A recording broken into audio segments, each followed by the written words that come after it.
I am the host, Matthew Geller. A pretty full show this morning, so let's get straight into this. The NCAA tournament. I don't know how exciting it's been for everybody involved. A lot of Spartan fans would say that this isn't very exciting, but it's still the tournament and it's still college basketball. And you don't forget, when this is over, we got the NBA, and then 3.5 months. If you're not a baseball fan, you got 3.5 months until football, maybe almost four. So I'm hoping that you are going to enjoy this last basketball game.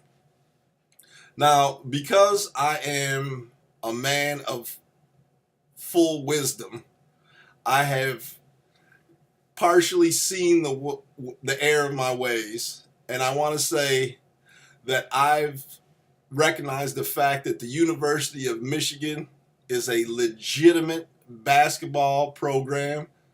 John Beilein, Mo Wagner, all the players there, when you make it to the championship game, you know that this is a legitimate program, and the University of Michigan deserves all of the credit in the world for making it to the championship game. So congrats. Whatever. April Fools, you losers. I will never support that train wreck in Ann Arbor. You got the softest draw in the history of college basketball at Loyola Marymount. I don't even know who you played. You played some sixth graders on the pine. Nobody care about that. I did get a chance to watch Villanova punish Kansas last night. So don't even worry about it. If you're a fan of them douchebags in Ann Arbor, don't even worry about it. Monday night, it'll all be over. Always a bridesmaid, never a bride. Don't listen, Spartan fans. Pump your brakes.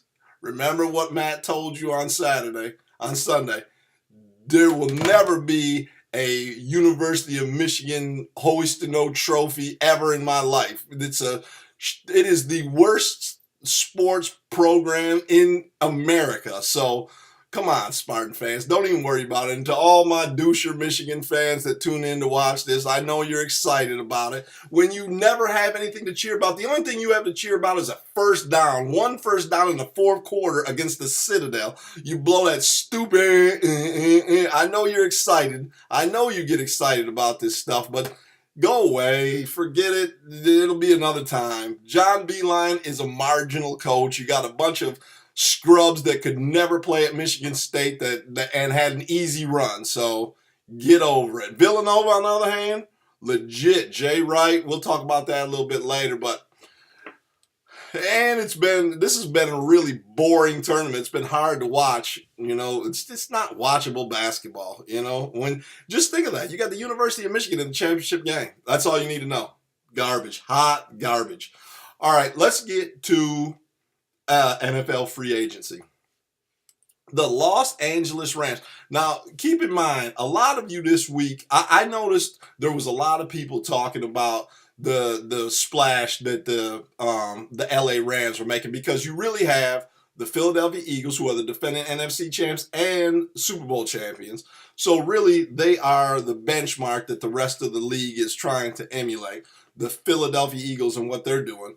And then you've got some other teams in that. I believe that New Orleans is going to be a power broker, but they also have Carolina and Atlanta in their division. So, it's not you don't get a free pass like probably, Minnesota has. They're a good team and they're a legit contender, but they have no competition in the NFC North.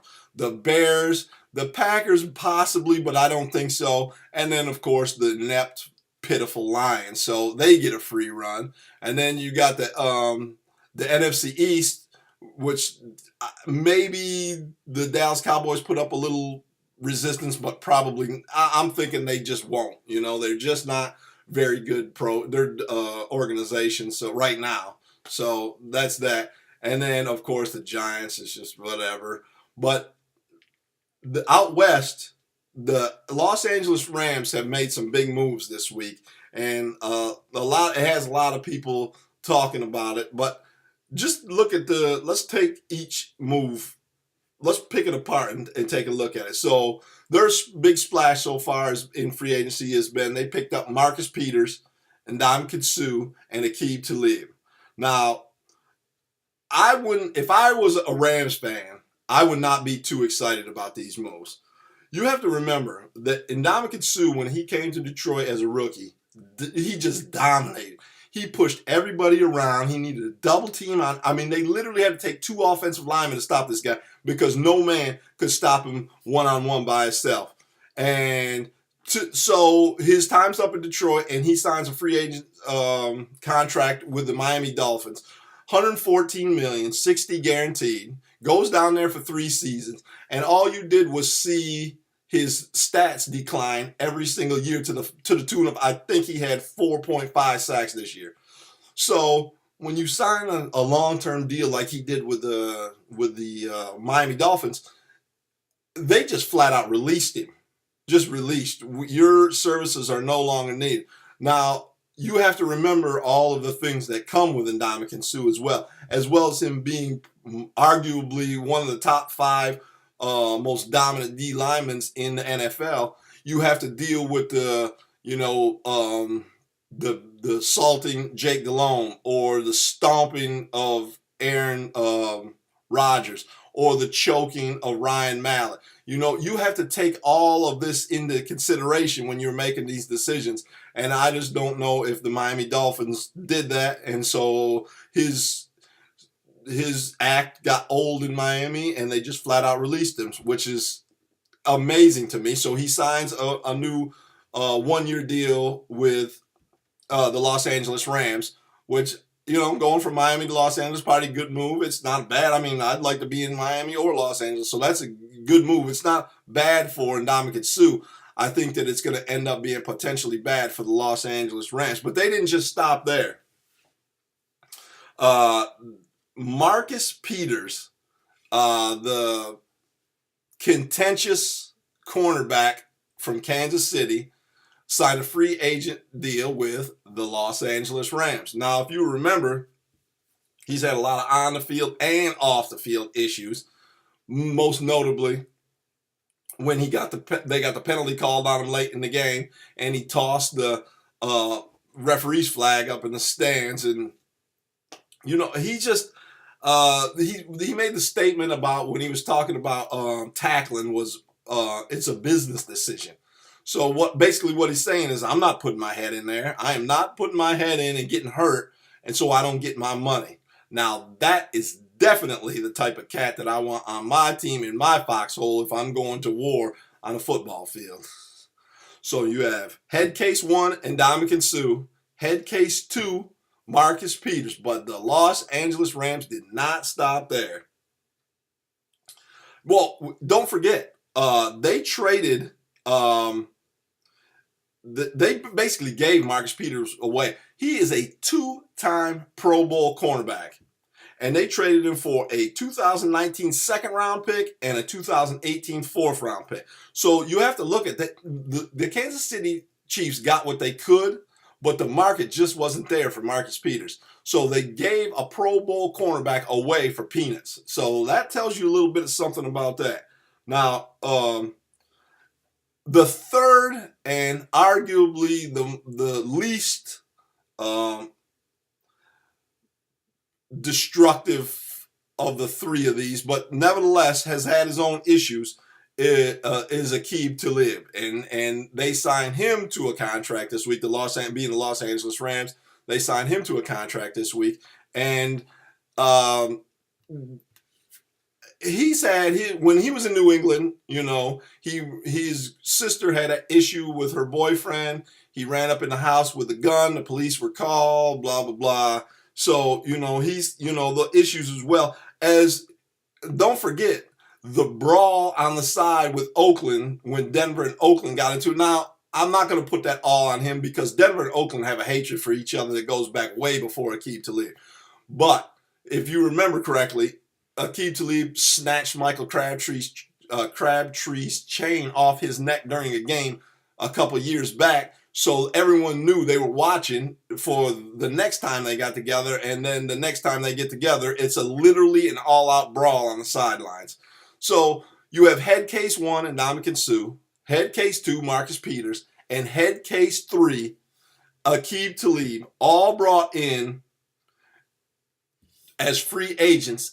And what's amazing to me is the fans just are like, look at this embarrassment of riches and talent that the Los Angeles Rams have, especially on defense, to go with a high-powered offense. Like, how could this be bad? Well, we could make our offense just a little bit better. There is a disgruntled wide receiver in New York by the name of Odell Beckham, and they are really pushing that narrative right there. So now, Ndamukong Suh, lunatic. Marcus Peters, insane. Aqib Talib, unstable. Odell Beckham literally is the biggest prima donna in all of football. He's got his own mental issues, and the Los Angeles Rams are not doing themselves any favors.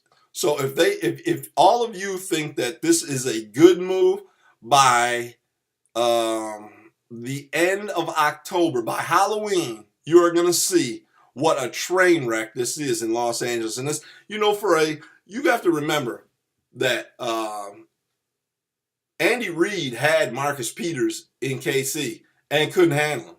I mean, Andy Peters, he is Andy Reid, not Andy Peters. Andy Reid is a longtime NFL coach who's been there and seen there and done it, and he knows all of the ins and outs of this stuff.